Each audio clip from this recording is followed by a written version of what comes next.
Press conference में जो कर रहा हूँ, इसका मेन मकसद ये है कि एक जो आपने सुना भी होगा 3-4 दिन पहले डेथ हुई है प्रीतिपाल सिंह, जो आरोतूली के रहने वाले तहसील चसाना से हैं। उनके ऊपर 7 जुलाई को अटैक होता है। अटैक होने के बाद जब वो मूव करते हैं कोर्ट अपने पुलिस स्टेशन वाली साइड चसाना, तो वहाँ FIR नहीं लगाई जाती है।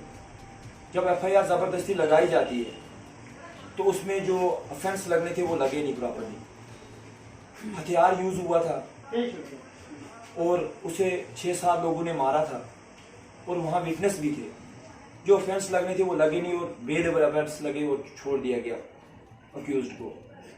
मैं ये कहता हूँ SHO चसाना से, SSP रियासी से मैं जस्टिस के लिए मांग कर रहा हूँ उस बंदे के बिहाफ पे, उसकी फैमिली के बिहाफ पे, कि 307 अगर TBI हुआ, ट्रॉमेटिक ब्रेन इंजरी अगर आती है, is the biggest cause of death, उस पे तो ऑफेंस लगता ही लगता है 307।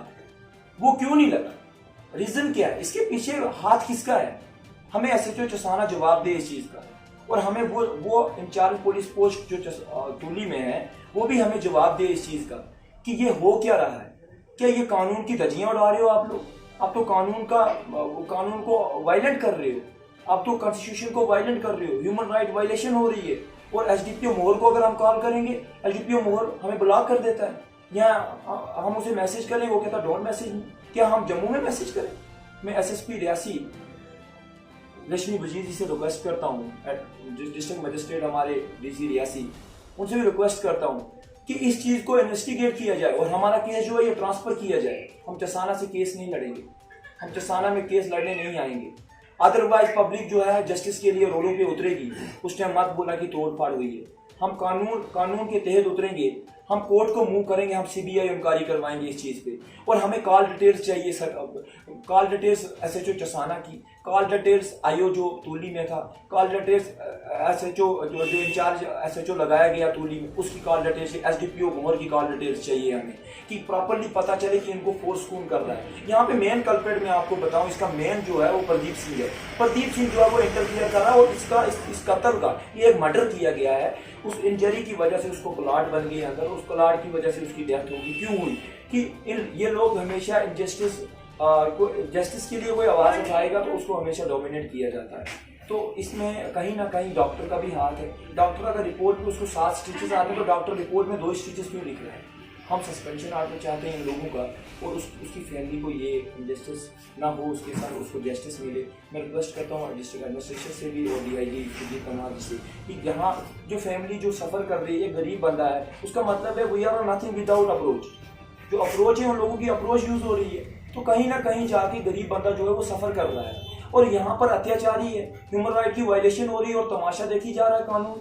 ये तो कानून को वायलेट कर रहे हैं ये लोग। तो कहीं ना कहीं वो जो गरीब बंदा है वो उसके पास अप्रोच नहीं है, उसका मतलब नहीं है। उसके साथ इस टाइम पूरा समाज है, समाज कुछ भी, they can do everything, public will be come under ground.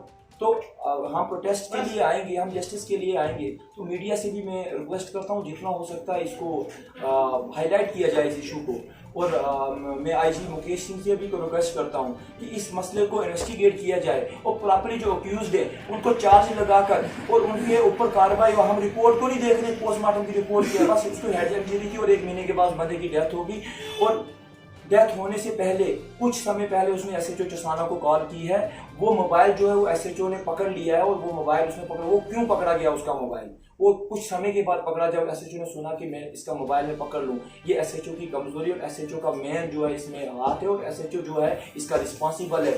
SHO को जवाब देना पड़ेगा लोगों के सामने। उसकी फैमिली को 2.5 साल का बच्चा एक ही उसका, और 1 साल का 2.5 साल के बच्चे के सामने बाप ने दम तोड़ा है। वो बच्चा उस टाइम उसके साथ था, क्या उस बच्चे के ऊपर क्या बीती होगी उस टाइम?